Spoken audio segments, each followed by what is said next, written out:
सबसे पहले शाब्दिक अर्थ और उसके बाद श्लोक से अपना रिश्ता तलाशते हैं। जिसने स्वयं को स्वयं द्वारा जीत लिया है उसका आत्मा बंधु बन जाता है। जिसने स्वयं को स्वयं से जीत लिया है, आत्मा माने मैं स्वयं, उसके लिए बंधु माने मित्र समान हो जाता है। लेकिन जिसने नहीं जीता मैं को, और उसके लिए मैं ही शत्रु बन जाता है। जिसने नहीं जीता मैं को, उसके लिए मैं ही शत्रु बन जाता है। ठीक है, बहुत स्पष्ट है कि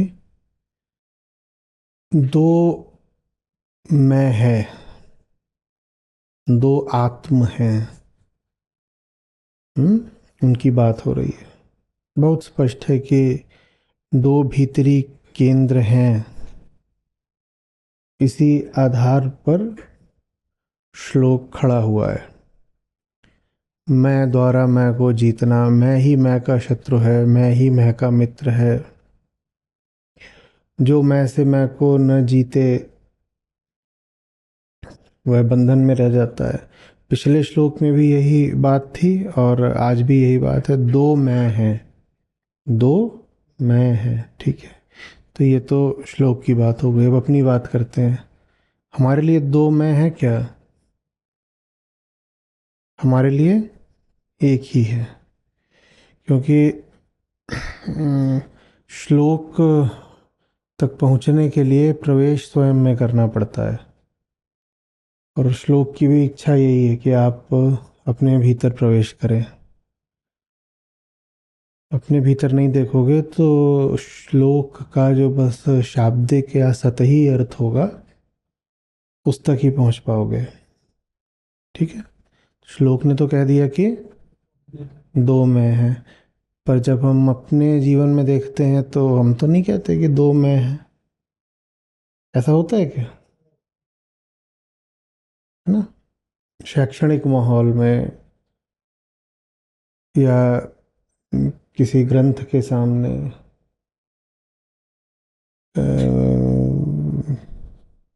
हम भले ही ऐसा कहना शुरू कर दें कि एक मैं है जो सच्चाई की तरफ, आकाश की तरफ जाना चाहता है, और दूसरा मैं है जो वृत्तियों का गुलाम है, पाताल में गिर जाना चाहता है। ये सब बातें हम भले ही कहने लग जाएं किसी दशा विशेष में, किसी विशिष्ट माहौल में, वो अलग बात है। पर आप जब अपने साधारण जीवन में होते हो तो ऐसा करते हो क्या कि घर में आप किसी से कहें कि जब मेरा अच्छा वाला मैं कहे कि खाना दो तभी देना? हम्म? या आप किसी से कहें कि मैं आज खाना नहीं खाऊंगा, तो वो आपको खाना ना दे, तो फिर आप उससे झगड़ें, कहें कि मैं तो मैं का शत्रु है ना, तुमने मेरे शत्रु का साथ दे दिया। मैं तो वो वाला मैं हूं जिसका शत्रु कह रहा था खाना मत खाना। माने जो असली मैं है वो तो कह रहा था कि खाना खाना, पर तुमने नकली मैं का साथ दे दिया, मेरे शत्रु का साथ दे दिया, तुमने मुझे खाना नहीं दिया, तुम भी शत्रु हो। ऐसा करते हैं क्या घर में? करिएगा भी मत, खाना चाहिए हो तो। हम्म?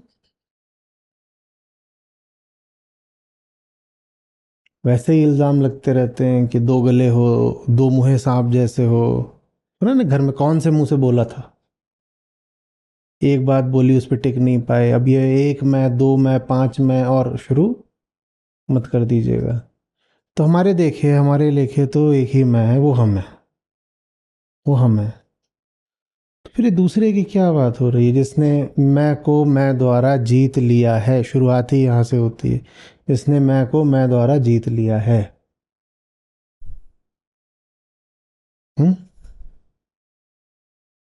जीतना भी बाद में आता है। शुरुआत यहाँ से होती है कि स्वयं के प्रति परायापन। मैं हूं, कोई दूसरा भी मैं है, और इन दोनों में वो जो दूसरा है वो श्रेष्ठ है, अतः उसे जीतना चाहिए। ये सब बातें बहुत बाद की हैं, और ये सब बातें शायद स्वतः हो जाती हैं अगर एक पहली चीज हो जाए। फिर से समझिए, मैं को मैं से जीतना है, ऐसा भगवत गीता कहती है। उपनिषदों में भी लगभग बिल्कुल यही बात हमें बहुत बार देखने को मिलती है।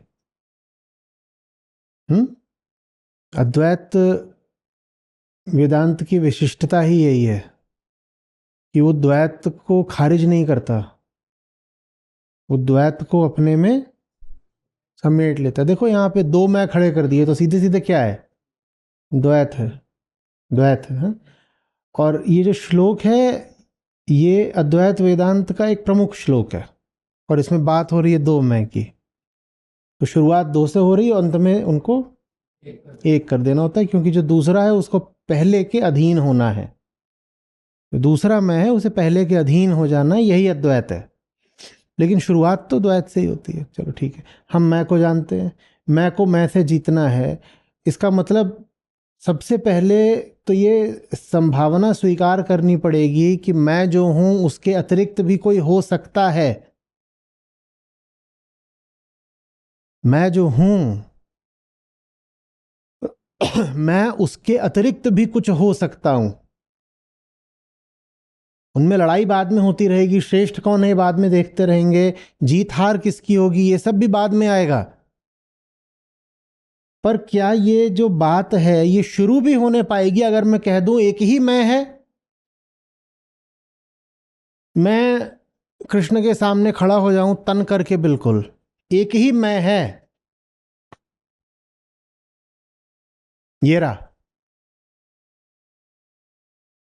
तो क्या इस श्लोक में हम एक कदम भी आगे बढ़ सकते हैं? ये श्लोक पूरा आधारित ही किस प्रकाश पर है, किस बात पर है, किस बोध पर है? कि तुम जो अपने आप को समझे बैठे हो उसके अतिरिक्त भी तुम कुछ हो, कम से कम संभावित तौर पर हो। अभी भले ही तुम्हें उसका अनुभव ना होता हो, अभी भले ही वो चीज बहुत दूर की कौड़ी लगती हो, पर कम से कम संभावित तौर पर तुम अभी जो बने बैठे हो वो तुम्हारी अनिवार्यता नहीं, कुछ और भी है जो अड़ जाए कि मैं जो हूं यही मेरा यथार्थ है, मैं तो ऐसे ही हूं। नहीं जी, ऐसे ही हैं हम तो, और ऐसे ही रहेंगे। उनके लिए तो श्लोक शुरू होने से पहले ही समाप्त हो गया। दो मैं का मतलब समझो, दो मैं हैं इसका मतलब क्या है? एक तो वो हो जो आप हो, मैं झुन्नूलाल, एक तो वो मैं हो गया पक्का, बहुत सीधी सी बात है। ये दूसरा क्या है हमें नहीं पता दूसरा क्या है, पर कम से कम थोड़ी सी जगह दे दें इस संभावना को कि दूसरा है। दूसरा क्या है हम इसमें नहीं जा रहे अभी। हमारे लिए बहुत बड़ी बात यही हो जाएगी कि हम ये मान लें कि दूसरा है, कम से कम संभावित है, निश्चित नहीं तो।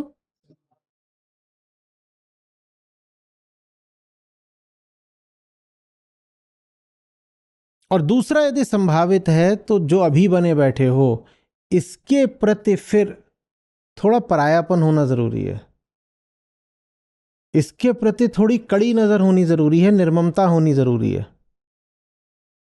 क्योंकि अगर वो नहीं है तो दूसरे का तो सवाल ही नहीं पैदा होता ना। अगर 100% मैंने अपनी ऊर्जा और समर्थन किसको दे रखा है? जो मैं अभी हूं, जो मैं चलता ही आ रहा हूं सालों से, दशकों से, मैंने अपना पूरा समर्थन उसको ही दे रखा है। अगर जो मैं बना बैठा हूं, तो उस दूसरे मैं की संभावना भी शुरू होती है क्या? कुछ नहीं शुरू होता। वो दूसरा जो संभावना है आपकी, उसकी शुरुआत भी हो पाए, इसके लिए जरूरी है कि ये जो अभी आप हैं, इससे अपना समर्थन वापस खींचे। परायापन चाहिए थोड़ा सा। समझ में आ रही है बात? नहीं तो श्लोक तो फिर व्यर्थ ही बात कहता नजर आएगा। दो मैं नहीं है, एक ही है, वो राम है। तो मैं को मैं से जीतना फिर ऐसा हो जाएगा। कैसा? जब एक ही मैं है तो मैं को मैं से जीतना तो ग्रह कलेश जैसा हो जाएगा, अंतर्युद्ध जैसा हो जाएगा। खुद से खुद को लड़ा दिया। जब ये दो हाथ लड़ता है तो आप ये थोड़ी कहते हो कि दो मैं लड़ रहे हैं, मेरा हाथ बनाम हाथ दो हो सकते हैं, मैं तो एक ही है। हाथ भले ही दो हो गए। और ये सब है कि दो हाथ लड़ गए, दो उंगलियां लड़ गई, दो विचार लड़ गए, दो भावनाएं लड़ गई, दो वरीयताएं लड़ गई। ये सब तो जिंदगी में रोज चलता रहता है। उनके लड़ जाने से ये नहीं स्थापित हो जाता कि दो मैं हैं। दो मैं के होने का मतलब होता है इस हाथ के प्रति भी और इस हाथ के प्रति भी, दोनों के प्रति थोड़ी जिज्ञासा, थोड़ा संशय रखूंगा। पहला विचार आ रहा है, दूसरा विचार आ रहा है, ये दोनों गुत्थम गुत्था हो गए, भिड़ गए आपस में, ये तो हमारा रोज ही चलता है। दूसरे मैं की संभावना का मतलब है कि मैं कहूंगा कि ये विचार जो है और ये है, ये आपस में ऊपर ऊपर भले ही लड़ रहे हो, पर भीतर भीतर एक है, क्योंकि दोनों मेरे ही हैं। फिजूल की बात है, ऊपरी नौटंकी है। जैसे कि मैं बिल्कुल सागर मंथन कर रहा हूं इन दोनों को भिड़ा करके और अमृत पाना चाहता हूं, कुछ नहीं है।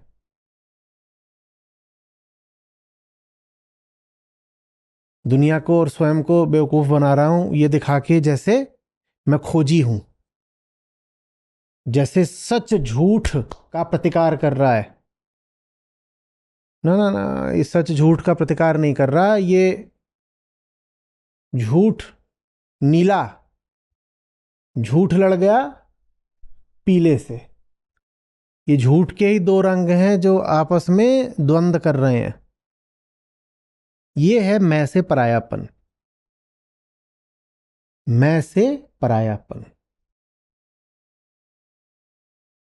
शास्त्रीय भाषा में इसको साक्षित्व कहेंगे। जैसे ही आप स्वयं के साक्षी हुए, जिस पल भी आप स्वयं के प्रति निर्मम हो पाए, दो मैं पैदा हो गए। और साक्षी तो बहुत आगे की बात लगती है और उसको लेकर के बहुत छवियां बन गई हैं, बहुत कहानियां बन गई हैं, तो हम उतनी दूर जाते नहीं। हम सीधी सी बोल देते हैं बात, खुद को देखना। और ये सारा श्लोक उन तीन सरल शब्दों में समा जाता है, खुद को देखना। आप कहेंगे ये कैसे? खुद को देखना माने खुद को कौन देखेगा? जब मैं कहता हूं खुद को देखा करो, आत्म अवलोकन करो, तो आत्म अवलोकन माने क्या? खुद को देखना तो ठीक है, पर वेदांत हमेशा क्या प्रश्न पूछता है? किसके द्वारा? तो खुद को देखना, पर वो देखना हो किसके द्वारा रहा है? खुद के ही द्वारा। तो खुद द्वारा खुद को देखना, लो दो मैं हो गए ना। हाँ, तो आत्म अवलोकन है ये सारी बात, और कुछ नहीं है। जैसे ही आपने स्वयं को देखना शुरू किया, आपने स्वयं के प्रति परायेपन को साधना शुरू किया। क्योंकि अगर आप स्वयं से पराये नहीं हैं तो आप खुद को देख कैसे सकते हैं? ये मैं बैठा हूं, खुद को देखने के लिए मुझे थोड़ा यहां आना पड़ेगा ना। ये हूं मैं, मान लो। अब अभी तक जब तक मैं ये अपने बिल्कुल ऐसे था, तो फिट करके बैठे हुए थे छाती के अंदर, तो क्या ये खुद को देख सकता है? क्योंकि मैं और ये एक ही है। खुद को देखने का मतलब है कि अब मैं स्वयं से पराया हुआ और खुद को देखा, और देखते ही ऐसा मुंह हो गया। जो दिखाई दिया वो इतना जबरदस्त था, कि इन्होंने कहा कि मेरी जो दैनिक भोजन सामग्री होती है, आप तो उससे भी आगे के निकले। तो ये देखो, ये ऐसे देख रहे हैं, ये है मैं द्वारा मैं को देखना। हम्म। इसको इतना अगर हम क्लिष्ट करके बोलेंगे तो आप उलझ जाएंगे, और हम कभी नहीं कहेंगे हम उलझ गए हैं। जब हम उलझ जाते हैं तो हम बस पाखंडी हो जाते हैं, हमारे लिए और आसान हो जाता है। हम कह देंगे कि मैं द्वारा मैं का दर्शन किया जा रहा है और ये और वो। तो लंबी चौड़ी बात को काट करके हम बस इतना ही कहते हैं, जरा खुद पर नजर रखा करो, जरा खुद पर नजर रखा करो। जो दूसरों को कहते हो वो खुद भी सुना करो। दूसरों को देख रहे हो, देखने वाले को भी देखा करो।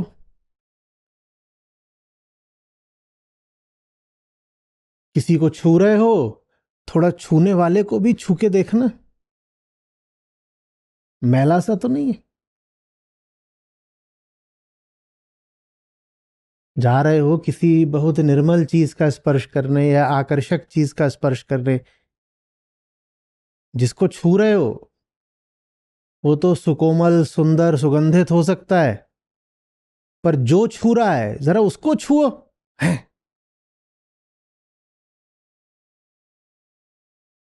ये कैसा है? हैं? क्या लग गया ये हाथ में?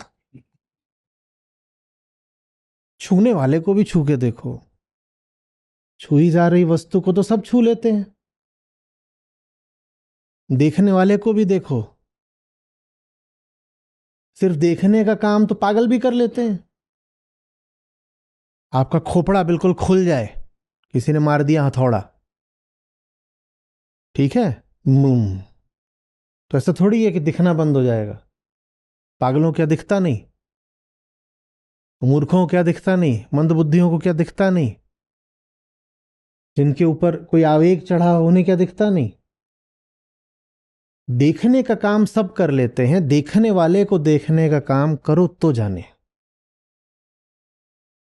सुनने का काम सब कर लेते हैं और सुनाने का काम भी सब कर लेते हैं।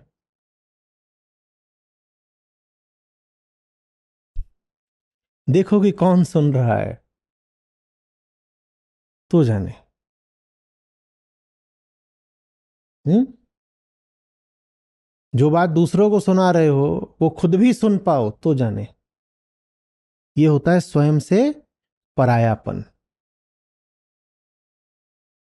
जैसे ही खुद को देखना शुरू किया वैसे ही आपको पता भी नहीं चला, और चुपचाप पीछे पीछे चुपके से दूसरा मैं खड़ा हो गया।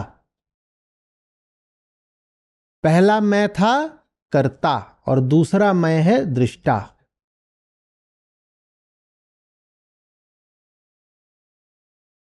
श्वेताश्वतर उपनिषद से कुछ याद आ रहा है किसी को? क्या? हाँ, एक फल खा रही है चिड़िया और दूसरी बस। हाँ, बड़ा सशक्त रूपक है, यही है दो मैं। ऋषि दो पक्षियों की बात करते हैं, बोलते हैं दोनों सुंदर पंखों वाले हैं, सुपर्णा, सुंदर पंखों वाले, और एक ही डाल पर वृक्ष की अगल बगल बैठे हैं। अंतर बस ये है कि एक फल को खाए जा रहा है और दूसरा उसे देखे जा रहा है। ये दो मैं हैं। एक का काम है खाते रहना, खा भाई, और दूसरे का काम है, ये दो मैं है। और दोनों बिल्कुल एक जैसे हैं, ऋषि कहते हैं, क्योंकि दोनों मैं है ना, तो अंतर क्या है देख। लेकिन दोनों में उतना ही अंतर है जितना प्रकृति और स्वभाव में होता है। एक प्रकृति है, एक स्वभाव है। तुम्हारी प्रकृति है खाना, तुम्हारा स्वभाव है देखना। और हो दोनों तुम ही। कैसे कह देंगे दोनों में से कोई एक हम नहीं है? ये नहीं कर सकते।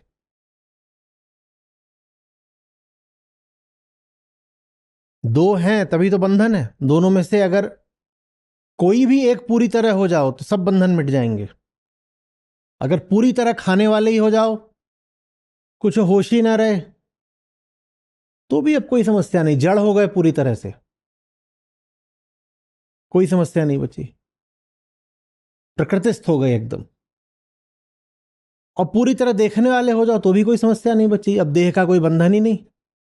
खाने पीने से कोई मतलब ही नहीं, इस जगत से भोग का कोई संबंध ही नहीं। हम परेशान इसलिए हैं क्योंकि हम जड़ भी हैं, चेतन भी हैं, और हमें समझ में नहीं आता कि हम इन दोनों का करें क्या।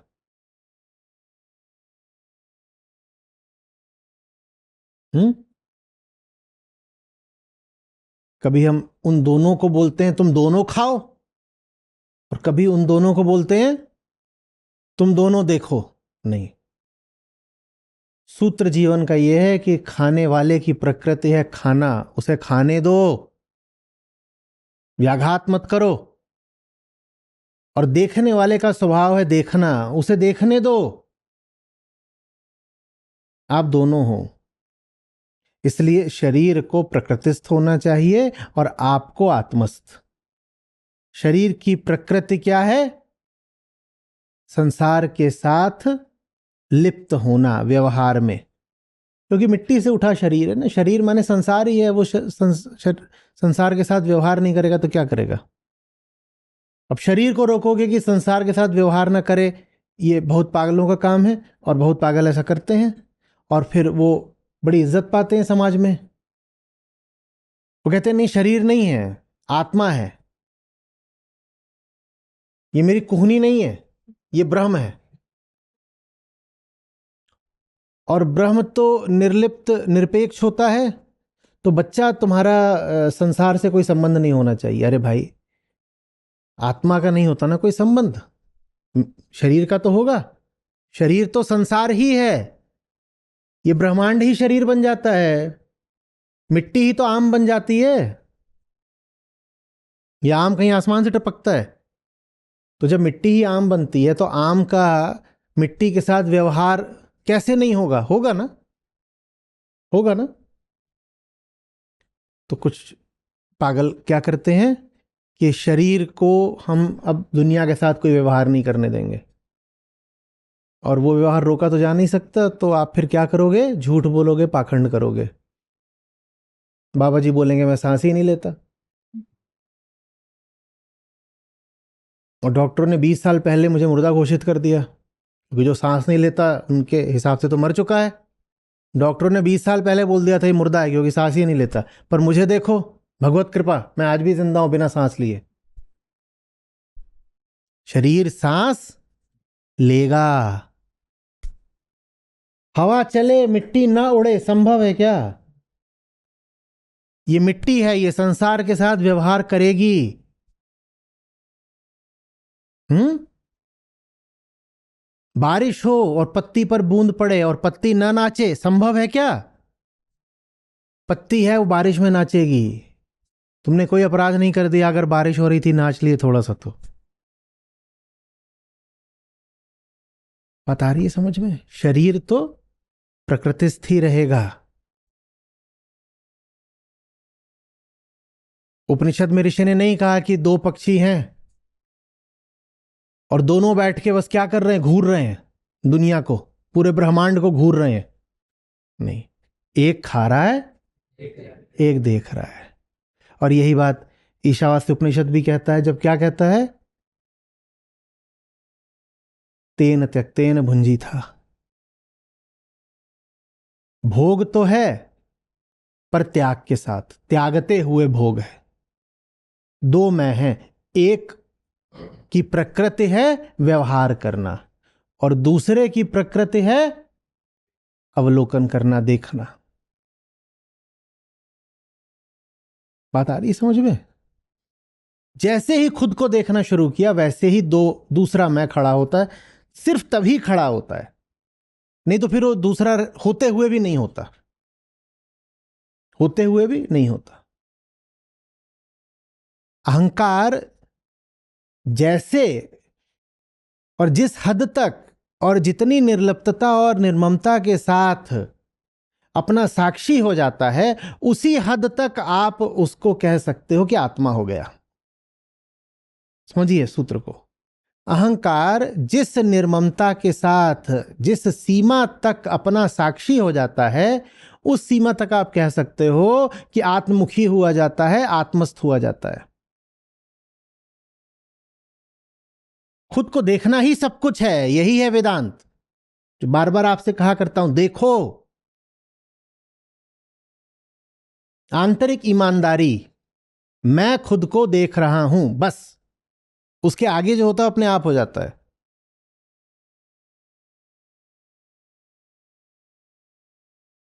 बात ईश्वर प्राप्ति की नहीं है, बात स्वर्ग नरक की नहीं है, बात किन्हीं धर्मशास्त्रों की आज्ञाओं के पालन की नहीं है।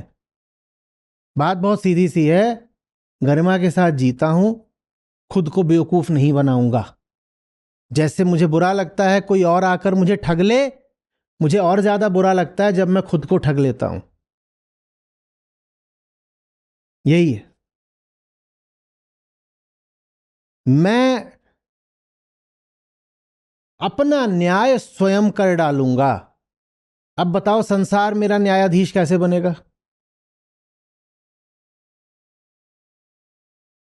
दुनिया को तो हो सकता है कि मेरी खोट फिर भी पकड़ में ना आए, मुझसे कैसे छुपेगी? मैं द्वारा मैं को देखना। और साथ ही साथ दुनिया तो अंधी है, हो सकता है उसे मेरा सौंदर्य दिखाई न दे, पर जब मैं स्वयं को देख रहा हूं तो मुझसे क्या छुपा है? अब मुझे बाहर से फिर किसी के अनुमोदन की, प्रशंसा की, स्वीकार की कोई जरूरत है भी नहीं। खोट है तो भी मैंने सबसे पहले देखी, और खूबसूरती है तो वो भी मैंने सबसे पहले देखी। ये मुक्ति है। और क्या होती है मुक्ति? जब आप नहीं जानते कि आप क्या हो, तो फिर दुनिया भर से सुनना पड़ता है कि आप कौन हो। जब आपको नहीं पता होता कि आपको क्या चाहिए, तो दुनिया आपको बता देती है ये चीजें चाहने लायक होती हैं, बेटा इनको चाहो। आप चाहना शुरू कर देते हो। गजब चाहत है। आप बताइए, आपको ना बताया होता दुनिया ने कि क्या चाहना है, तो आपने क्या चाहा होता?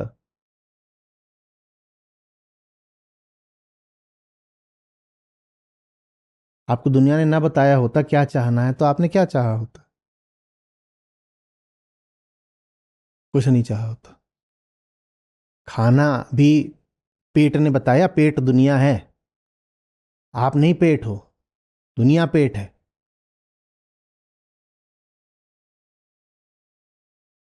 हम्म। अभी मैं आ रहा था, एक जगह बहुत सारी गाड़ियां खड़ी थी, और इधर शहर से थोड़ा बाहर हाईवे पर, और पीछे से इतनी गाड़ियां आती जा रही थी, वो रुकती जा रही थी। जाके देखा है क्या, उसके आसपास इधर उधर लोगों ने पार्किंग कर रखी थी। वो आम बेच रहा था।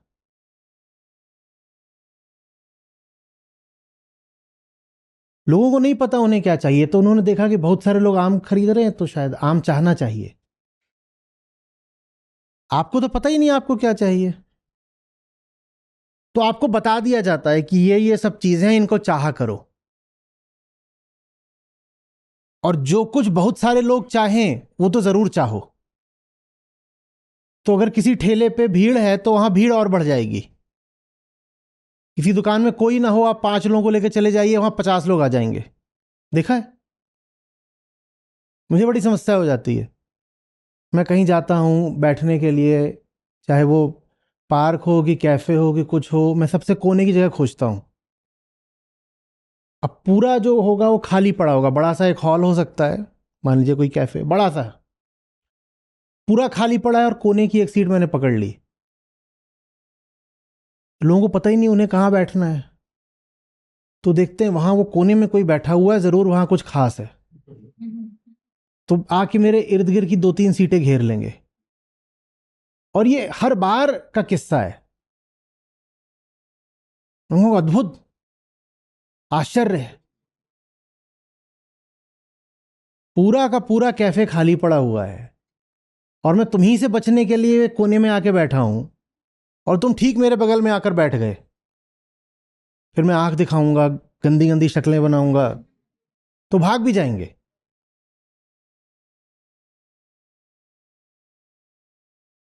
क्योंकि हमें पता नहीं हमें क्या चाहिए। जब आप स्वयं को नहीं देख रहे होते हो, तो आप दुनिया को देख रहे होते हो, और दुनिया को कैसे देख रहे होते हो? जैसे गुलाम देखता है मालिक को। बता दो क्या करना है, बता दो क्या करना है।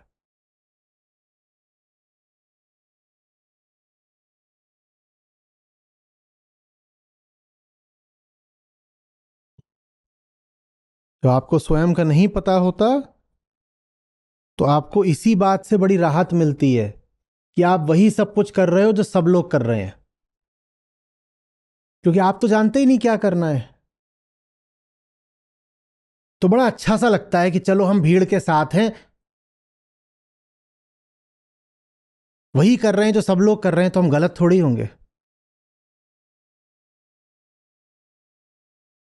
भले ही उस भीड़ में आपका दम घुटा जा रहा हो, भले ही उस भीड़ में आपकी जान जा रही हो, लेकिन फिर भी आपको अच्छा सा लगता है। लगता है कि नहीं लगता है?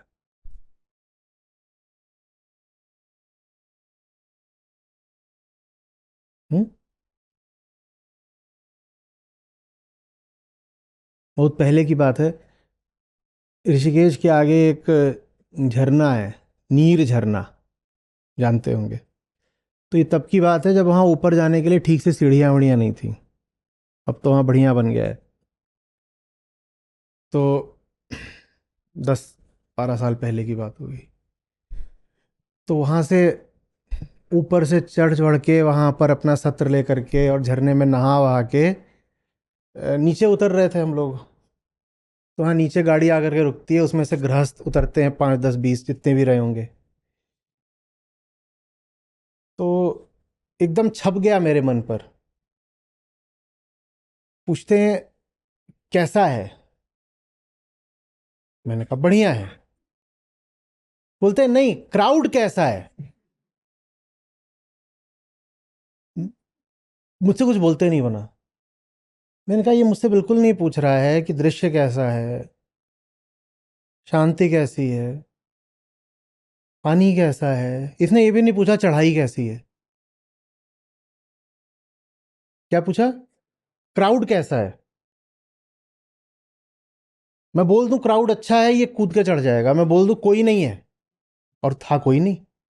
मैं बोल दूं कोई नहीं है पर दृश्य नयनाभिराम है, ऐसा लगेगा बिल्कुल स्वर्ग दिखाई पड़ रहा है। जाएगा ही नहीं है। क्यों नहीं जाएगा? क्योंकि दूसरे अगर नहीं कर रहे हैं तो मेरे पास वो दृष्टि ही नहीं है कि मैं देख पाऊं कि मुझे करना है। ये होता है जब आप अपने दृष्टा, अपने साक्षी नहीं होते। खुद को नहीं देखोगे तो दुनिया को देखना पड़ेगा। बार बार पूछोगे क्राउड किधर है, क्राउड किधर है। और जिधर क्राउड होगी उधर भारी दुख होगा, गंदगी होगी, बदबू होगी, पसीना होगा, गुलामी होगी। पर फिर भी वहां तुम्हें राहत मिलेगी कि चलो मैंने कम से कम वो किया ना जो सब लोग कर रहे हैं। हम्म। जैसे कि परीक्षा पत्र आया, आपको कुछ नहीं आता, लेकिन नकल चल रही है धड़ल्ले से, तो आपको इसी बात में राहत मिल रही है कि सबने जो लिखा है वही मैंने भी लिख दिया है। और इतने लोग लिख रहे हैं तो सब थोड़े ही मूर्ख होंगे। और अगर फेल होंगे तो चलो फिर, अब बेइज्जती नहीं है, सब फेल हो रहे हैं, हम भी साथ में हो लेंगे। ये हमारी हालत है। ये जो हमारी जिंदगी की छोटी बड़ी बातें होती हैं ना, वो कोई सांसारिक बातें नहीं होती, वो भी सब आध्यात्मिक ही बातें हैं। आप भीड़ के पीछे पीछे चलते हैं, आप खुशी के नाम पर भी बस दूसरों की नकल करते हैं। आप किस तरीके से बच्चों की गर्मियों की छुट्टियां बिताते हैं, आप किस तरीके से शाम के 7 बजे के बाद का वक्त बिताते हैं, आप नौकरी कैसे चुनते हैं, आप साथी कैसे चुनते हैं, ये सब आप कहेंगे ये सब तो जीवन की, संसार की व्यवहारिक बातें या आध्यात्मिक बातें थोड़ी हैं। ये सब आध्यात्मिक बातें हैं भाई, एक एक बात आध्यात्मिक है, संपूर्ण जीवन आध्यात्मिक है। आपको लग रहा होगा कि नहीं नहीं मैं स्पिरिचुअल नहीं हूं, मैं तो बहुत वर्ल्डली सांसारिक आदमी हूं। आप जो कुछ कर रहे हो सब आध्यात्मिक है, सब आध्यात्मिक है।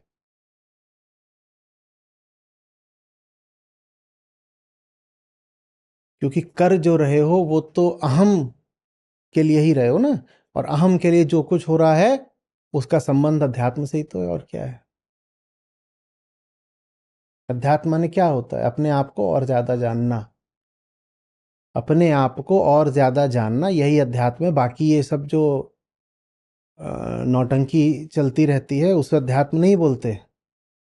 धर्म के नाम पे जो उछल कूद मची हुई है वो अध्यात्म नहीं है, मनोरंजन है, सस्ता मनोरंजन है, अश्लील मनोरंजन है, बहुत भद्दी बात है।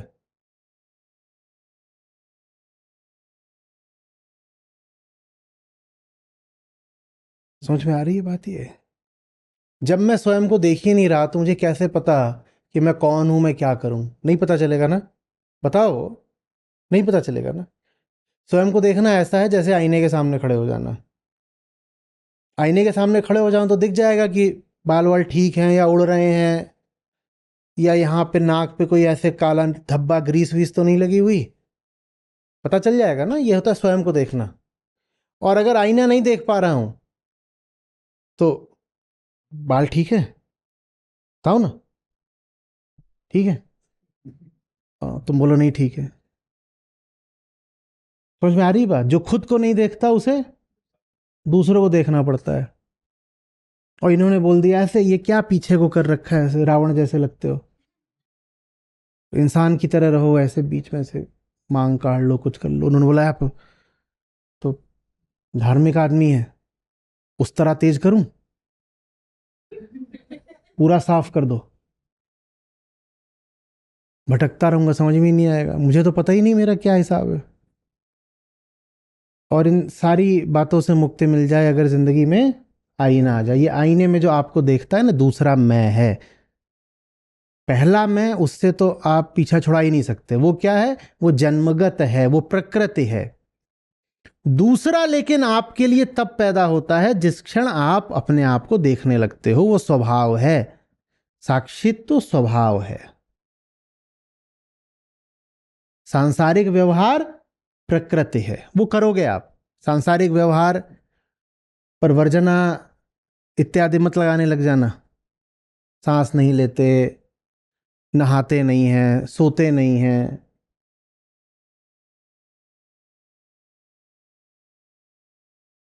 हम्म। रविवार को चने मत खाया करिए।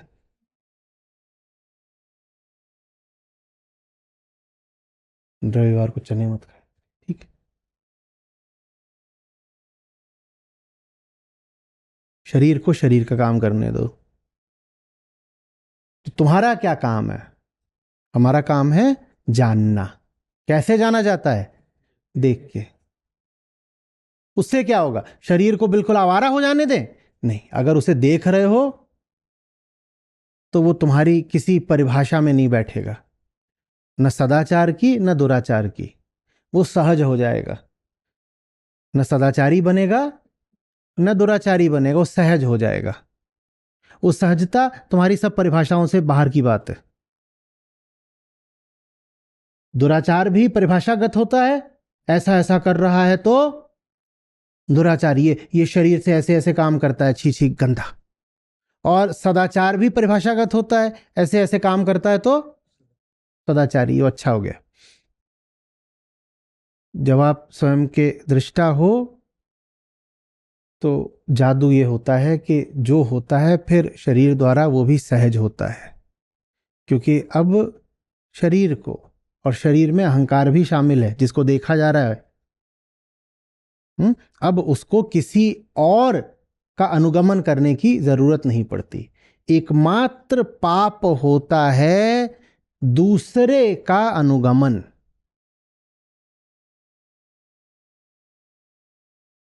आत्मा तुम्हें उपलब्ध है, मालिक है, वो सर्वोच्च है वो।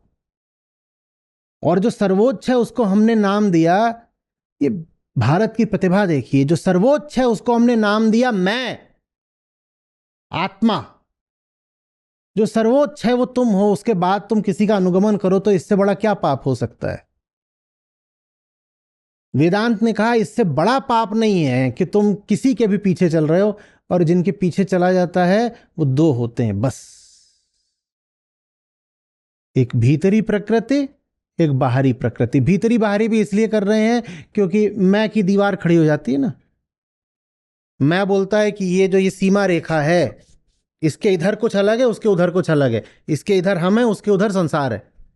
तो भीतरी प्रकृति माने शरीर और बाहरी प्रकृति माने समाज।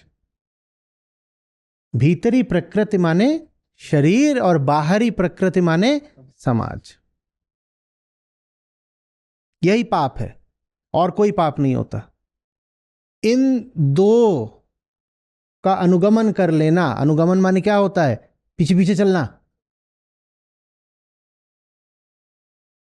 यही पाप है और कोई पाप नहीं है। और क्यों है ये पाप?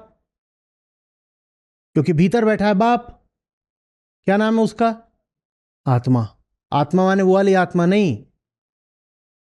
कौन सी वाली? बाबा जी वाली चिड़ैया जो उड़ जाती है। हम्म। हम आप लोग कई माएँ बैठी होंगी, आप लोग जब माँ बनने वाली थी तो ऐसा हुआ था कि चिड़ैया उड़ के आई थी और पेट में घुसी थी?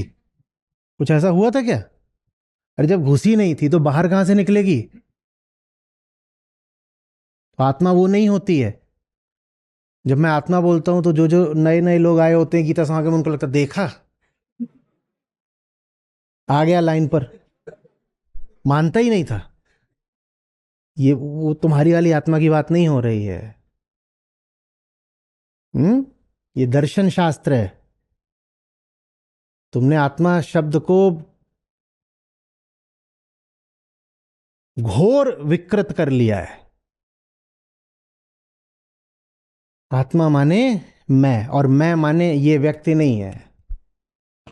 मैं माने संपूर्ण अस्तित्व का एकमात्र सत्य, जिसका कोई लेना देना तुम्हारे इस छोटे से शरीर से और उस छोटे से शरीर के छोटे से जीवन काल से नहीं है।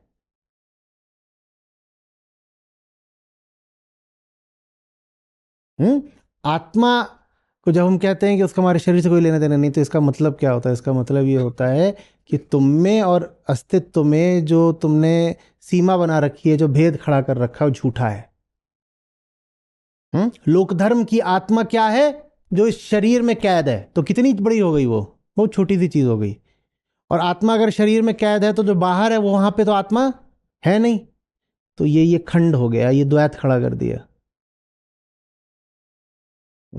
और कह दिया कि तुम दुनिया से अलग हो, और दुनिया से तुम अगर अलग हो तो दुनिया को भोगोगे क्यों नहीं? मैं दुनिया से अलग हूं तो माने दुनिया मैं नहीं हूं ना, तो दुनिया चीज दूसरी है, तो मैं फिर दुनिया से मजे मारता हूं।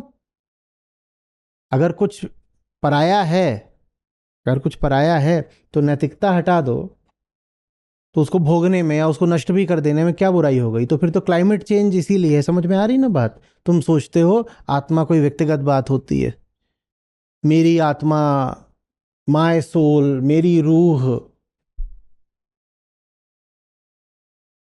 वेदांत कहता है वो मिट्टी और तुम दो अलग अलग हो नहीं, तो तुम्हारी कोई आत्मा कहां से हो गई? विशिष्ट, व्यक्तिगत, विविध आत्माएं कहां से खड़ी हो गई कि ये आत्मा, वो आत्मा, पुल्लिंग आत्मा, स्त्रीलिंग आत्मा, किन्नर आत्मा? क्या मचा रहे हो? निर्मल आत्मा, मलिन आत्मा, मुक्त आत्मा, बद्ध आत्मा, ये क्या क्या तुमने नाटक कर लग रखा है? एक है आत्मा माने सत्य, आखिरी बात एक। वेदांत में 100 तरह की आत्माएं नहीं होती हैं। 100 तरह के अहंकार हो सकते हैं, क्योंकि अहंकार के विषय 100 तरह के होते हैं। 100 तरह के अहंकार हो सकते हैं, आत्मा एक है। आत्मा एक है, एक है, और किसी की नहीं है। ये नहीं है कि इनकी आत्मा और इनकी आत्मा एक है। आत्मा किसी की नहीं होती। सत्य किसी के ना जेब में घुस सकता है ना शरीर में घुस सकता है, बड़ी भारी चीज होती है। किसी की नहीं होती आत्मा। मैं का जो हमारा पूरा सिद्धांत है, मैं की हमारी पूरी मान्यता है, संपूर्ण वेदांत दर्शन उसी को खंडित करने के लिए है। तुम जो अपने आप को समझते हो तुम वो नहीं हो। तुमने किया क्या है कि ये तुम्हें इंद्रियों से दुनिया दिखाई देती है, तुम्हें दिखाई देता है ये बहुत बड़ी भारी दुनिया है, और तुम उसमें शून्य बराबर भी नहीं हो, और जो तुम शून्य बराबर भी नहीं हो उसको तुम क्या बोल देते हो, मैं हूं। वेदांत इस भेद को मानता ही नहीं कि मैं और ब्रह्मांड, मैं और विश्व, मैं और संसार अलग अलग हैं, ये भेद मानता ही नहीं है। मिट्टी हो, तुम्हारे रूप में मिट्टी हंस खेल रही है, बोल रही है, बस। जब हंस खेल बोल रही है तब भी मिट्टी है, अभी थोड़ी देर में वो फिर से शांत होकर लेट जाएगी और तब भी मिट्टी ही रहेगी, कोई अंतर नहीं पड़ गया। अच्छा, मिट्टी उड़ रही हो तो तुम क्या उसको पतंग बोलने लग जाते हो? तो वैसे ही मिट्टी अगर बोल रही है तो उसको मिट्टी क्यों नहीं बोल लेते? मिट्टी अगर बोल रही हो तो भी उसको मिट्टी ही बोलो, बोलती हुई मिट्टी। बड़े से बड़ा भ्रम यह है कि हम अलग हैं और मिट्टी अलग है। मिट्टी माने ब्रह्मांड, हम अलग हैं, ब्रह्मांड अलग है, और मैं कोई व्यक्तिगत चीज है। व्यक्ति ही झूठा है, व्यक्ति ही झूठा है। और व्यक्ति झूठा है ये बात तभी पता चलती है जब उस व्यक्ति को देखा जाता है। वो व्यक्ति दावा ठोक के बैठा है कि मैं तो अलग हूं, मैं तो विशिष्ट हूं। जब उसको देखते हो कहते हो तू विशिष्ट है कहां पे, ये बता। खुद को देखना शुरू करते हो तो ये जो अपने अलग होने का, अपने विभक्त होने का दावा है, ये दिखाई देता, ढहरा है, खोखला है बिल्कुल। मैं कैसे अलग हूं बताओ ना। खुद को देखा नहीं तब तक तो अड़े रह सकते हो कि मैं अलग, दुनिया अलग। जैसे ही खुद को देखना शुरू करते हो कहते अरे यार, खाना पीना मेरा वही जो दुनिया का, खून मेरा वही जो दुनिया का, क्रोध उन्हीं बातों पे आता है, ले दे के दुनिया पे आता है, मरूंगा वैसे ही दुनिया मरती है, इंद्रियां मेरी बिल्कुल वैसी जैसी सबकी। मैं अलग हूं कहां, मैं अलग हूं कहां? और मैं अलग नहीं हूं तो फिर मैं हूं ही नहीं। मैं अलग नहीं हूं तो फिर तो मैं हूं ही नहीं। तो ऐसे स्वयं का साक्षी होने पर स्वयं को मिटता हुआ देखा जाता है। स्वयं का साक्षी होना माने स्वयं को मिटा देना। जो खुद को देखेगा वो पाएगा कि जिसको देख रहे हो फर्जी है। अपने आप को लेके अकड़ और आत्मविश्वास तभी तक बना रहता है जब तक तुम खुद को देखा नहीं। जितना खुद को देखते हो पाते हो कि हम तो बिल्कुल, अरे तो स्कैंडल है, था ही नहीं। और इतने दिनों से क्या करता रहा मैं, खाली कमरा था, हवाएं गूंज रही थीं, हमको लगा कोई वहां है, कुछ नहीं है। इसे कहते हैं मैं द्वारा मैं को मिटाना। श्री कृष्ण क्या बोल रहे हैं? मैं से मैं को जीतो, यही है। जो साक्षी हो गया अहंकार का, वो अहंकार का मिथ्यात्व, फर्जीवाड़ा देख लेता है, और कुछ वहां देखने को है ही नहीं। जितना खुद को देखोगे, इसीलिए कहता हूं खुद को उतना बड़ा चुटकुला पाओगे। क्या है चुटकुला? है ही नहीं। इतना सारा खा लिया किसने? कोई था ही नहीं। मजे की बात है कि नहीं? कैसा मस्त चुटकुला है। कोई खाए जा रहा है, खाए जा रहा है, बिल भी भर दिया। मजे की बात यह है ना खाने वाला कोई था, न बिल भरने वाला कोई था, पर खाना पीना भी हो गया, बिल भी भर दिया गया। और ये सब बहुत मजेदार बात होती अगर इसमें दुख शामिल ना होता। कोई दिक्कत नहीं है, चुटकुला अच्छी चीज होती है। लेकिन इसमें दुख आ जाता है। दुख क्यों आ जाता है? क्यों आ जाता है बताओ, दुख क्यों आ जाता है? दुख माने क्या? हाँ, तो उसमें दुख क्यों आ गया? पूरा बिल्कुल साफ बात करिए, दुख क्यों आ गया? हाँ, तो क्या हो गया?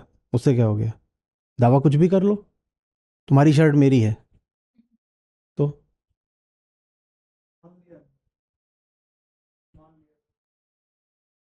हम्म।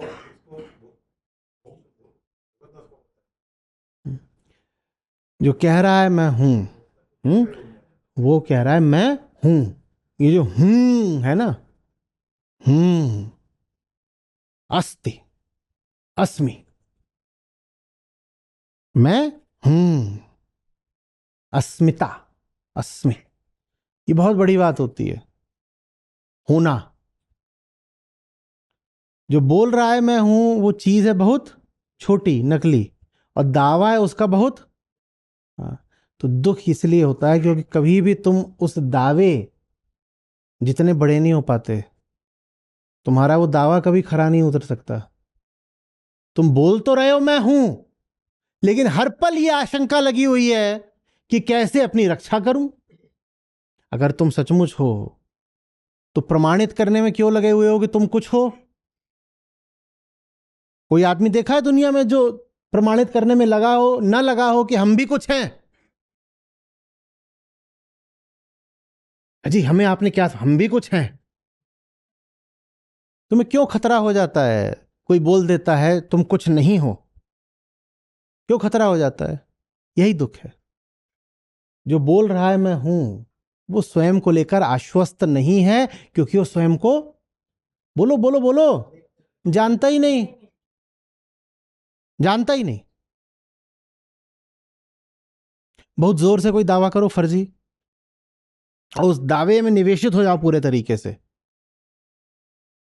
कोई दावा करो फर्जी और उसमें निवेशित हो जाओ, बताओ क्या हालत रहेगी तुम्हारी? ये जो यहां बैठे हुए हैं, ये फ्रेंच के बहुत बड़े विद्वान हैं।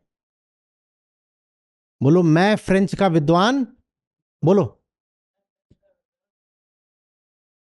अब इनका होना जो है फ्रेंच में इनकी विद्वत्ता से बिल्कुल जुड़ गया। इनका होना फ्रेंच में इनकी विद्वत्ता से बिल्कुल जुड़ गया। अब इनकी हालत क्या रहेगी? लगातार डरे हुए रहेंगे, बार बार साबित करेंगे, ठीक है मुझे फ्रेंच नहीं आती, पर मैं, हाँ भाई मैं तुमसे फ्रेंच में कुछ बोलूंगा। का करत बा? ये इतने में ही हिल जाएंगे, क्योंकि इनको ना तो फ्रेंच आती, ना मैथिली आती, ना भोजपुरी, ना बघेलखंडी, कुछ नहीं। तो इनके सामने कुछ भी बोल दो, इनको ये दावा करा जा सकता है तुमसे फ्रेंच बोली, और इन्हें समझ में आई नहीं। समझ में आ रही? ये अहंकार की हालत है। उसने अपने आप को लेके जो दावा ठोक रखा है, उस दावे की रक्षा करना बड़ा मुश्किल काम है। ये दुख है। आपने अपने आप को लेके जो दावा कर रखा है ना, आप हो इतने छोटे और वो दावा इतना बड़ा कि उस दावे की रक्षा करना बड़ा मुश्किल काम है। जैसे किसी को फ्रेंच ना आती हो और उसने अपनी जिंदगी इस बात से जोड़ दी है कि मैं फ्रेंच का विद्वान हूं। बेचारा क्या मर मर के जिएगा हर समय, तो उसका हालत टाइट रहेगी, कभी कुछ हो ना जाए, क्या क्या पता है।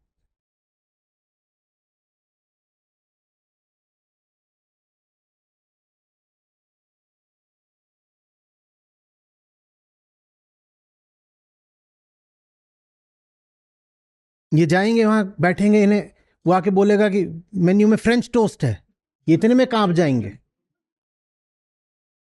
फ्रेंच कोई भी चीज हो, हालत बिल्कुल खराब रहेगी। कुछ खरीदने गए वहां, उसने वीआईपी फ्रेंची दिखा दी, इतने में भाग जाएंगे। ये अहंकार है भाई, क्योंकि तुम ऐसी चीज से अपने आप को जोड़ के बैठ गए हो जिसके तुम बिल्कुल लायक नहीं हो। अहंकार अपने आप को क्या बोलता है? मैं क्या हूं? आत्मा। और तुम उसके आसपास के भी नहीं हो।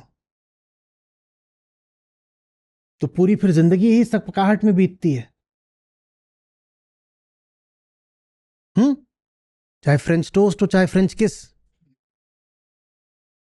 इस बात पे ही भाग लेंगे क्योंकि अब गलत चीज का दावा कर दिया और पीछे भी नहीं जा सकते क्योंकि पूरी हस्ती उस दावे के साथ जोड़ दी है।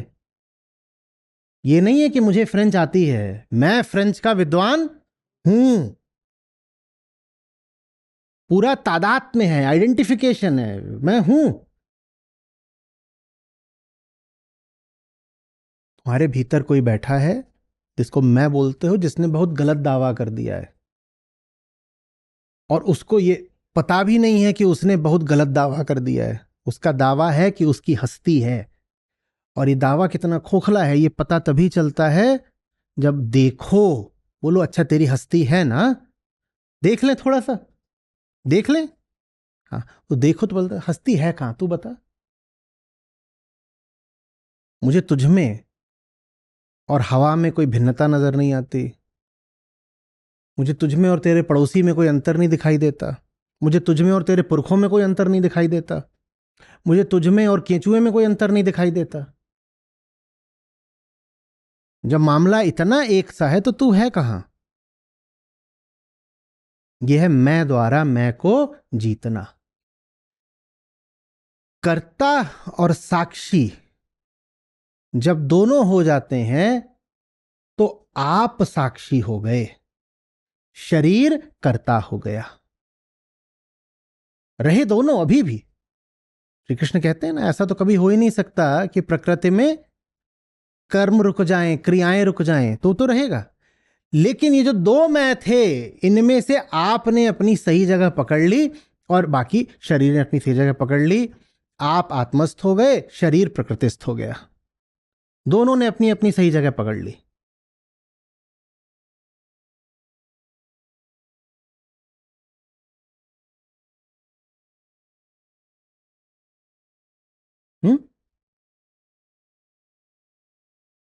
अब मैं का मित्र बन गया है, क्योंकि अब मैं कौन है, साक्षी। इसको ऐसे पढ़ो, अब आप अपने शत्रु नहीं रहे। मैं का मित्र बन गया है। इसको उलट के पढ़ो, अब मैं का शत्रु नहीं रहा, माने अब मैं अपना शत्रु नहीं रहा। माने अहंकार अपना सबसे बड़ा शत्रु स्वयं होता है।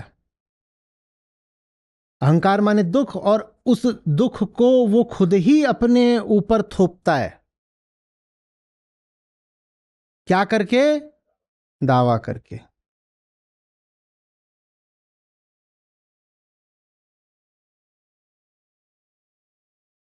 आपने कहा दावा करके, अच्छा आप खड़े हो जाइए।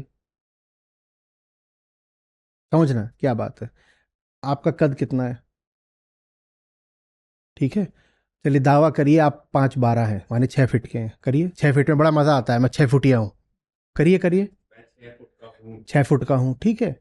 अब वैसे चलिए जैसे वो लड़कियां वो पहनती हैं ऊंची एड़ी वाली, क्योंकि आप 6 फीट के हैं। चलिए चलिए, अब पूरी जिंदगी इनको ऐसे चलना पड़ेगा, 6 फुट दिखाने के लिए अपने आप को। ये अहंकार है। तुमने वो दावा कर दिया जो तुम हो नहीं। तुम 5'10" के हो, पर तुमने बोल दिया मैं, तो और निवेशित हो गए। क्योंकि अब अगर तुम 6 फुट के नहीं हो तो तुम हो ही नहीं। तुमने बस ये नहीं कहा कि मेरा कद 6 फुट है, तुमने कहा मैं 6 फुट हूं। यह अहंकार है। और उसने ऐसी चीज के साथ अपने आप को जोड़ दिया है जो बिल्कुल फर्जी है। तो लेकिन अब प्रमाणित तो करना है ना। तो 5'10" का बंदा कैसे चलेगा, ऐसे अपनी। आप लोग मुस्कुरा रही हैं, पर आप लोग ऐसे ही चलती हैं। वो मेरे लिए ताजमहल से ज्यादा बड़ा आश्चर्य रहता है कि कोई ऐसे क्यों चलना चाहता है। हम तो ऐसे चलते हैं।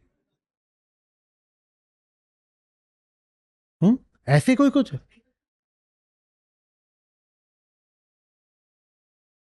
अब ऐसे चल रहे हो, ये दुख है। जो तुम हो नहीं वो दावा कर देना, और फिर उस दावे में निवेशित होकर के उस दावे को लगातार प्रमाणित करने की असफल जीवन भर कोशिश करना, ये दुख है। दर्द होगा ना। ऐसे मस्त अपना चल सकते थे प्रकृतिस्थ, लेकिन झूठ बोल के अब ऐसे चल रहे हो। ये अहंकार है, फर्जी दावा। अहंकार माने एक फर्जी दावा। दावा फर्जी है ये पता तब तक नहीं चलेगा जब तक अहंकार को देखोगे नहीं, वरना यही लगेगा कि मैं ये जो चाल चल रहा हूं ये तो मेरी सहज प्राकृतिक चाल है। न सहज है न प्राकृतिक है, फर्जी है, बस नकली, मिथ्या। समझ में आ रही बात? ये है अहंकार द्वारा स्वयं के प्रति शत्रुता दिखाना। जो आदमी ऐसे चल रहा है उसका दुश्मन कौन है? बस यही है, हम अपने दुश्मन खुद हैं। तुम जो भी चाल चल रहे हो वो तुमने खुद चुनी है। इसीलिए वेदांत में चुनाव शब्द बहुत प्रथम होता है।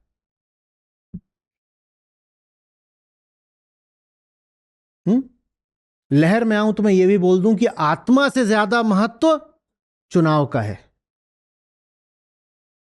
सत्य से भी ज्यादा महत्व चुनाव का है। सत्य को महत्व देने वाले हम कौन होते हैं? पारमार्थिक बात है, हम दे ना दे महत्व, सत्य तो सत्य है। और सत्य के सत्य रहते हुए भी हमारी क्या हालत है? घोर दुख की। तो इसीलिए सत्य को महत्व देना जरूरी नहीं है। सत्य के रहते हुए भी, सत्य तो कहीं आना जाना नहीं हो, तो वही है, उसके रहते हुए भी आप तो दुख में पड़े हो ना, क्योंकि दुख आपका चुनाव है। तो इसीलिए बहुत बहुत महत्व है चुनाव का। ईश्वर, भगवान, ये सब तो है ही पीछे की बातें। सत्य पारमार्थिक बात भी पीछे की बात कही जा सकती है, क्योंकि हमारे लिए तो सबसे बड़ी बात चुनाव है। कुछ नहीं होगा इधर उधर के किस्से कहानियां करने से। जो लोग भजन करते हैं कि भगवान खुश हो जाएं, कुछ नहीं मिलना है। जो लोग कहते हैं हम ज्ञान मार्गी हैं और सत्य को साधना है, ब्रह्मास्मि तक पहुंचना है, कुछ नहीं होना है। होना तो बस चुनने से है। उपनिषद कहते हैं न बहुत बकने वाले को आत्मा मिलती है, न बहुत सुनने वाले को मिलती है, कमजोरों को तो मिलती ही नहीं। यह भी कोई निश्चित नहीं है कि आप बहुत ताकत वाकत रखो तो भी मिलेगी। और क्या मीठी बात कही आगे, आह, तो उसको मिलती है जो चुनता है। चुनाव, चुनाव। मिली नहीं माने चुना नहीं, बात खत्म। इसलिए मजबूरी का रोना बंद।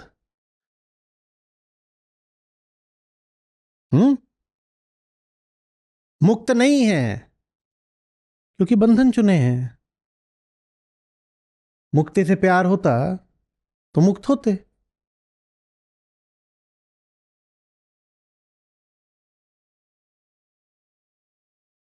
समझ में आ रही बात? ये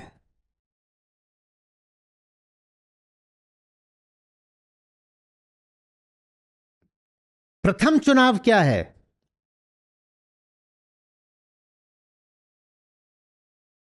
चुनाव करने वाले को देखना। क्योंकि आप एक मशीन की तरह चुनाव तो पूरी जिंदगी कर रहे हो। बंधन भी तो आपका चुनाव ही है ना। तो हमने कहा वेदांत चुनाव को महत्व देता है, सर्वोपरि रखता है। आप कहोगे हाँ ठीक है, हम भी तो चुनते ही हैं रोज। नहीं चुनते? हाँ, किसी को जाके खुजली कराए, किसी के जूते में घास डाल दी, ये सब चुन ही तो रहे हो। नहीं चुन रहे?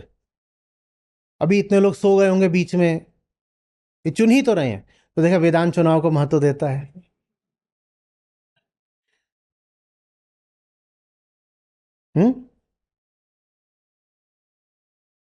हमने भी चुना, चुनाव तो करते ही आ रहे हैं।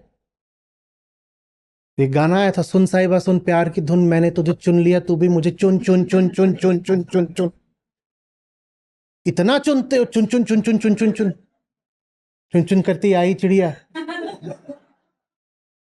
हाँ, घास का दाना लाई चिड़िया, मोर भी आया, कौवा भी आया। चुनते तो आ ही रहे हो। नहीं, वो चुनाव बहुत फर्जी है। वो चुनाव कभी हुआ नहीं। मशीन चुनाव नहीं करती। मशीन बस अपने कोड का, अपनी प्रोग्रामिंग का, अपने मालिक के आदेशों का पालन करती है। उसको चुनाव नहीं कहा जा सकता। आप बहुत चुनाव करते आए हो, पर आपने आज तक कुछ भी नहीं चुना है। आपको आज पहली बार चुनाव करने की जरूरत है। प्रथम चुनाव होता है चुनाव करने वाले को देखना, और तब आपको पता चलेगा कि आपने आज तक जिंदगी में कभी कुछ चुना ही नहीं है। चुनना तो सिर्फ मुक्त के लिए संभव है ना। आप मुक्त हो क्या चुनने के लिए? खुद को धोखा देते रहो ये बोल करके कि मैंने चुना। कुछ भी नहीं चुना। क्या चुना? कुछ नहीं चुना। चुनना तो बड़ी आजादी की बात होती है। आप आजाद हो कहां चुनने के लिए? आपने कुछ नहीं चुना है। तो पहला चुनाव होता है उसकी खबर लेना, जो फर्जी दावा ठोके बैठा है कि मैं तो चुनता हूं। देखें जरा, तुम चुनते हो क्या? तुम तो कुछ भी नहीं चुनते। तुम्हें जो आदेश दे दिए गए हैं, कठपुतली की तरह तुम उनका पालन करते हो। तुम चुनते थोड़ी हो कुछ। तुमने कुछ नहीं चुना है जिंदगी में। कुछ भी नहीं चुना है। अभी हाथ बढ़ा रहे हो पानी की तरफ, ये तुमने चुना थोड़ी है। तुम्हारा हाथ बढ़ा, उससे 3-4 मिनट पहले से ही ये जो मिट्टी है इसमें प्रक्रिया शुरू हो गई थी, जिसके परिणाम स्वरूप तुम्हारा हाथ अंत में बढ़ा यहां पर। तुमने चुना थोड़ी है पानी की तरफ हाथ बढ़ाना। चुनने के लिए क्या करते हो? सोचते हो। यही तो कहते हो मैंने सोचा चुना। यही तो होता है। तो कहेगा चाचा चुनो, आ और ब में चुनो, तो क्या करते हो? सोचते हो। ठीक है, विचार आते हैं। कोई भी यहां है जो अपने विचार चुनता हो? विचारों के माध्यम से आगे चुन लेते हो, विषय या कुछ भी और चुन लेते हो, पर विचार चुनते हो क्या? तो क्या चुना? यहां कोई है जो अपनी भावनाएं चुनता हो? न विचार चुनते हो, ना भावनाएं चुनते हो, और भावनाएं चुन लेती हैं आगे जा करके। बड़ी भावना हुई तो मैंने जा करके कुछ चुन लिया, अचार उठा लिया, बहुत सारा खा लिया। कहते हो मैंने चुना नींबू का अचार। भावना आई थी, उस भावना को तुमने चुना था क्या? तो तुमने क्या चुना है फिर? आपने आज तक कुछ भी नहीं चुना है। पहला चुनाव होगा इस चुनने वाले खबर लेना।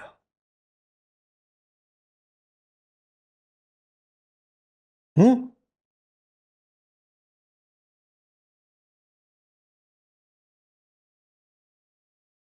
बुरा लगेगा कि ये सब जो मेरी जिंदगी में है ये बस हुआ है, चुना नहीं गया है। हुआ है। हुआ है। किसी और ने कर दिया है, मैंने नहीं करा है। बड़ा अपमान सा लगेगा। सहो, तिक्षस्व, यही वो बाण हैं जिनको सहने की बात हो रही है। कुछ नहीं चुना है, बस हुआ है।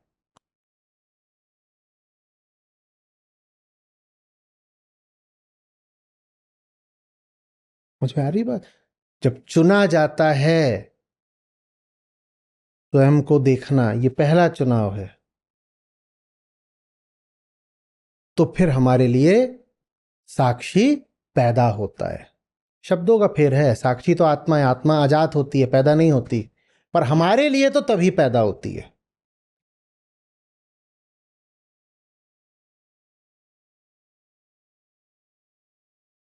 हटाओ बाकी सारे चुनाव, पीली साड़ी लेनी है, लाल साड़ी लेनी है, वो सब चुनाव हटाओ। वहां चुनाव नहीं चाहिए होते। वहां जो होना होता है सहज हो जाता है। एक चुनाव करना है, वो कर लो। इस चुनने वाले की खबर लेनी है। ये है कौन? ये कौन है जो अपने आप को निर्णेता बोलता है? ये कौन है जो बैठ गया है कि मैं न्यायाधीश हूं? ये कौन है जो कहता है फलाना कर्म ठीक है, फलाना नहीं है, मुझे ये चाहिए, मुझे वो नहीं चाहिए? कहां से तेरी पसंद नापसंद आई? बता। बता। तुझे कैसे पता तुझे कैसे पता कोई चीज पसंद करने लायक है, कोई चीज नहीं करने लायक है? ये एक इकलौता चुनाव है, ये सवाल पूछना।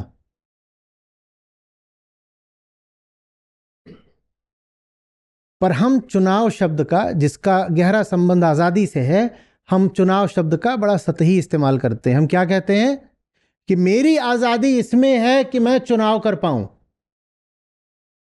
और कौन सा चुनाव? लाल साड़ी कि पीली साड़ी?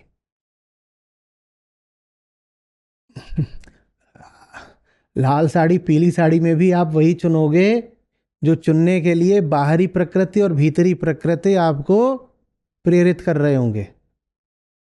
पिक्चर आई होगी, उसमें हीरोइन लाल साड़ी में बड़ी सेक्सी लग रही थी, आप लाल साड़ी चुन लोगे, आपको पता भी नहीं चलेगा आपने लाल साड़ी क्यों चुनी है। बाहरी प्रकृति ने चुनवा दी, भीतरी प्रकृति के साथ सांठगांठ करके। बाहरी प्रकृति में वो हीरोइन है जिसने लाल साड़ी पहनी थी, पहाड़ पे चढ़ के बैठी थी स्विट्जरलैंड के शिफॉन की साड़ी लाल पहन के। और भीतरी प्रकृति में वो पाशविक स्त्री बैठी हुई है जो चाह रही है कि लाल साड़ी पहनूं तो किसी को रिझा दूं, फिर वासना पूरी होगी। तो बाहरी प्रकृति ने भीतरी प्रकृति के साथ सांठगांठ की और चुनाव हो गया। आपने थोड़ी करा। पर आप कहोगे देखा, मैं एक आजाद व्यक्ति हूं, कोई मुझे मजबूर नहीं कर पाया। पीली भी रखी थी, हरी भी रखी थी, लाल भी रखी थी, सफेद भी रखी थी, काली भी रखी थी, पर देखा मैंने वो चुनी जो मुझे पसंद थी। कौन सी साड़ी? लाल साड़ी मैंने चुनी, मैं आजाद हूं। तुमने घंटा कुछ नहीं चुका। और तुम इतनी नालायक हो कि तुम्हें पता भी नहीं है कि वो लाल रंग तुम्हारे निर्णय में आ कहां से गया। तुम्हें कुछ नहीं पता। अब समझ में आ रहा है आत्मज्ञान क्या होता है? पता तो चले कि वो लाल रंग मेरे खोपड़े में आ कहां से गया, ये आत्मज्ञान है। जब नहीं पता होता तो हमें झूठा अभिमान हो जाता है कि हम चुनते हैं, कि हम करता हैं, कि हम सशक्त हैं, कि हमारे पास एजेंसी है। एजेंसी समझते हो? एजेंसी, अधिकार, कर्तृत्व का अधिकार, होने का अधिकार, अस्मिता। कुछ नहीं है। जिस दिन तक हमने चुनने वाले को निर्मम होकर के परखना नहीं चुना, उस दिन तक हम मशीन हैं या पाषाण हैं या पशु हैं, जो बोलना चाहो बोल लो।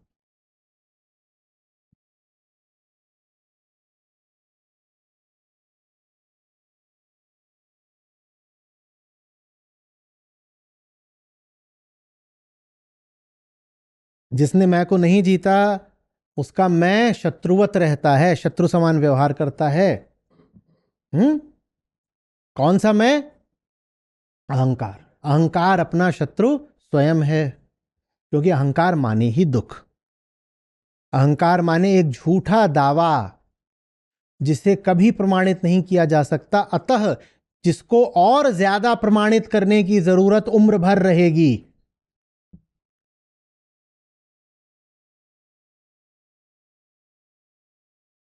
आप बहुत इज्जतदार हो, आप 60 साल के हो गए और आपको 60 साल में लोगों ने बहुत कहा कि आप इज्जतदार हो, पेट भर गया। आप 61वें साल में प्रवेश कर रहे हैं, अब लोग आकर के आपको कहें बेकार है, बेशरम।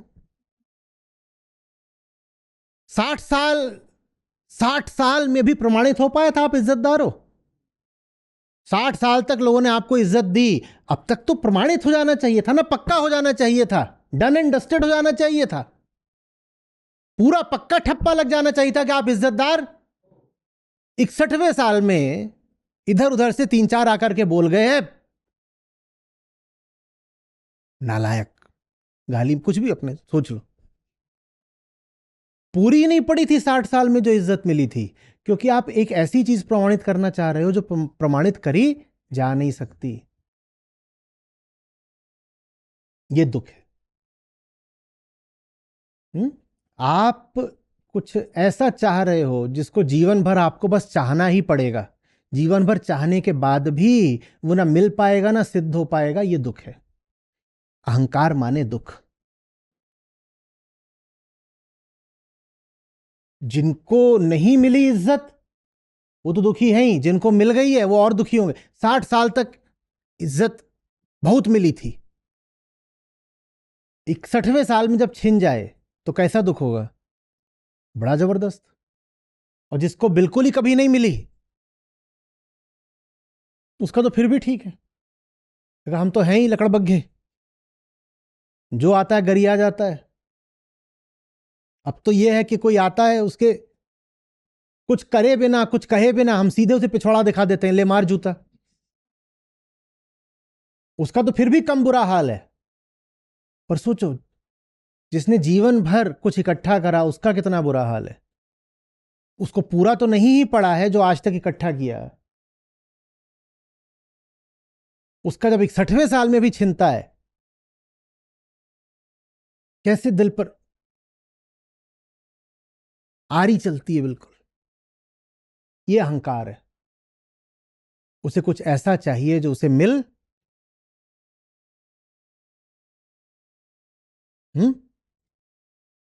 क्योंकि उसकी हस्ती ही झूठी है। सारी बात समझ में आ रही ना? अहंकार को बहुत सारी कामनाएं क्यों होती हैं? क्यों होती हैं? क्योंकि उसे कुछ ऐसा चाहिए जो उसे कहीं से नहीं मिल सकता। जब उसे कुछ ऐसा चाहिए जो कहीं से नहीं मिल सकता तो फिर उसे सब कुछ चाहिए। अरे भाई, ये कलम यहां रखी है तो आप इस कलम की ओर सीधे आ जाते हो, पर आपने पूरा दावा ठोक लिया है खुद को ही कि कलम है और दिख रही नहीं है। अब आप बताओ उसे कहां कहां खोजोगे? उसे आप हर जगह खोजोगे। ये अहंकार है। वो किसी ऐसी चीज की मान्यता में बैठा है जो है ही नहीं। ये कलम है, आपको कलम चाहिए तो आप सीधे आते हो, कैसे उठा लेते हो कलम। पर जब कलम नहीं मिलती कभी आपको, तो आपने देखा है उसे कहां कहां खोजते हो? कहां खोजते हो? कभी कुछ खो जाता है तो उसे कहां कहां खोजते हो? उसे हर जगह खोजते हो ना। ये कामना है। अहंकार एक ऐसी चीज को खोज रहा है हर जगह जो है ही नहीं। हर जगह खोजना भी शायद कोई बहुत बुरी बात ना होती अगर इतनी जगहों में खोजने पर कहीं पर तो वो चीज मिल जाती।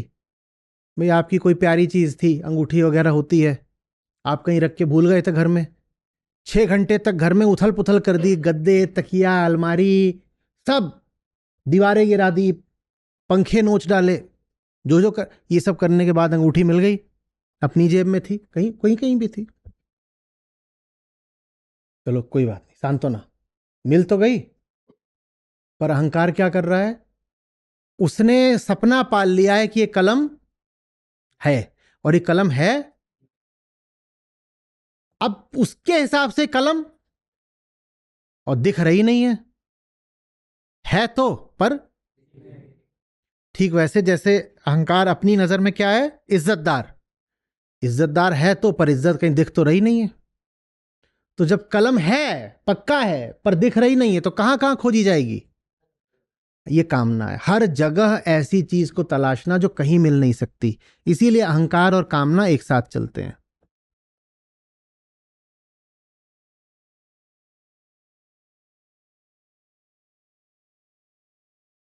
अब कामना और दुख का रिश्ता समझ में आ गया? खोज लो हर जगह जाकर के, खोज एक ऐसी चीज रहे हो जो कहीं मिलेगी नहीं, ये दुख है। और कलम खोजने के चक्कर में अहंकार क्या क्या इकट्ठा कर लेता है? क्या क्या इकट्ठा कर लेता है? अब ये यहां पे ये अलमारियां हैं, इसके अंदर कुछ भी हो सकता है। इसके अंदर एक भेड़ हो सकती है। कलम खोजने के चक्कर में कंधे पे भेड़ लाद के आ गए, ये दुख है। हम्म अब हर जगह खोजनी है क्योंकि पूरा विश्वास है कि कलम तो जब कहीं नहीं मिली थल के ऊपर, तो बोले अब खोजेंगे गटर के अंदर। एक ही आयाम में क्यों खोज होनी चाहिए? क्या पता थल से जल में प्रवेश कर गई हो, तो जाके गटर में मुंह दे दिया, कलम तो नहीं मिली, मुंह जब बाहर निकला तो कान में, मुंह के अंदर, नाक में, खोपड़े पर कंडीशनर के साथ शैम्पू। ये अहंकार है, ये दुख है। जो तुम खोज रहे हो वो तो नहीं मिलेगा, उसको खोजने में दुनिया भर का गू जरूर मिल जाएगा और उसको ढोओगे जीवन भर। ये अहंकार है। गटर में क्या तलाशा जा रहा है? पेन।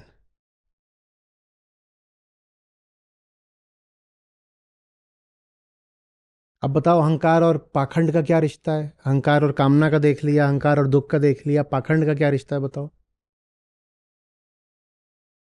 अब ये पूरा घर उथल पुथल करे बैठे थे और खोज रहे खोज रहे खोज रहे। इनका दावा क्या है? मैं कलम का मालिक हूं।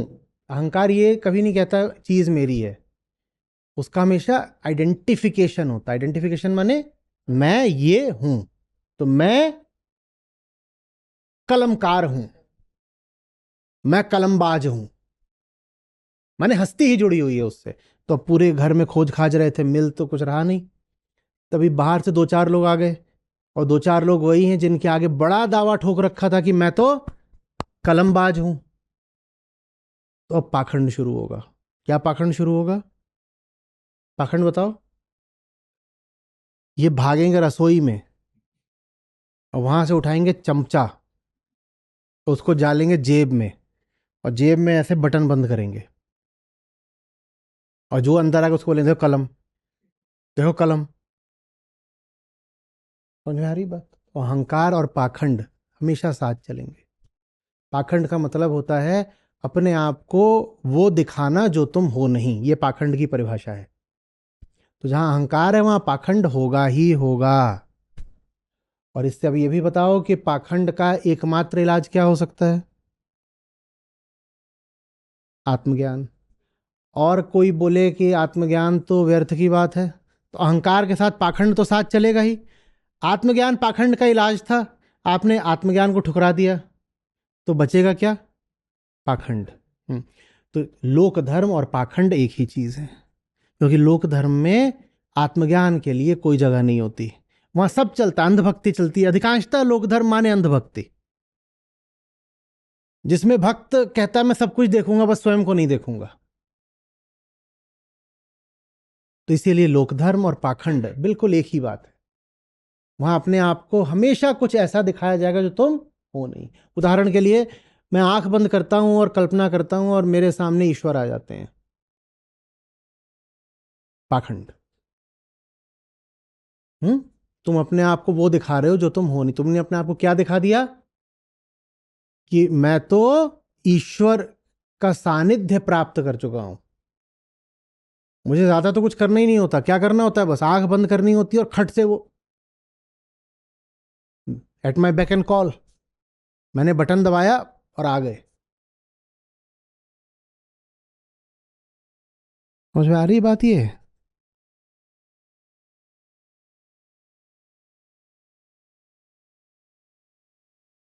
8-10 अलग अलग तरीके से तो समझाया, और उसके बाद बड़ी मायूसी से पूछ रहा हूं सहम करके, आ गई समझ में बात?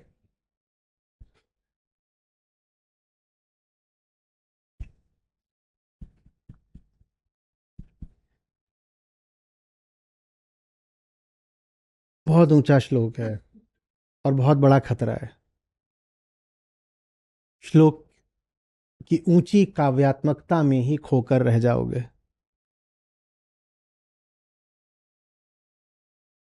मैं द्वारा मैं को देखना इत्यादि इत्यादि। ज्ञान के साथ ये समस्या, रिस्क, खतरा हमेशा चलता है। तो बात इतनी ऊंची होती है ना कि तुरंत उसको अपना बना लेने का मन करता है। अहंकार का तो दावा ही यही है ना, मैं ऊंचा हूं। तो जहां उसे कोई ऊंची चीज दिखी उसको अपना विषय बना लेना चाहता है। वो उस ऊंची चीज को ये अनुमति नहीं देता कि वो उसको मिटा दे, ऊंचाई पर उठा दे। कोई ऊंची चीज मिली नहीं कि अहंकार तुरंत उसको अपना विषय बना के अपनी जेब में रख लेना चाहता है। तो श्लोक मिलेगा, अहंकार कहेगा वाह वाह क्या बात कही है, चलो रट लेते हैं।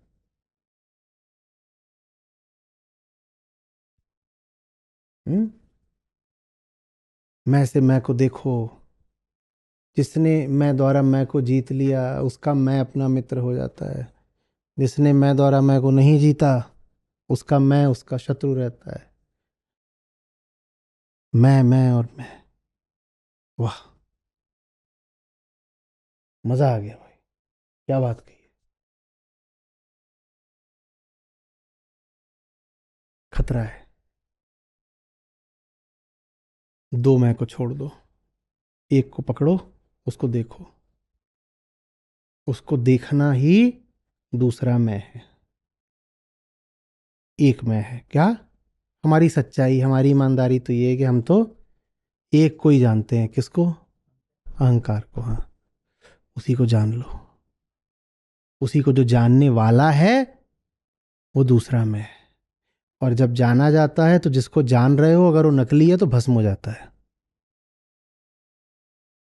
तो जानने से जो नकली मैं है वो, इसे कहते हैं मैं द्वारा मैं को जीतना। और जीता नहीं गया तो ये नकली वाला बचा रहेगा और वो खुद को ही पीड़ित करता रहेगा। ठीक है।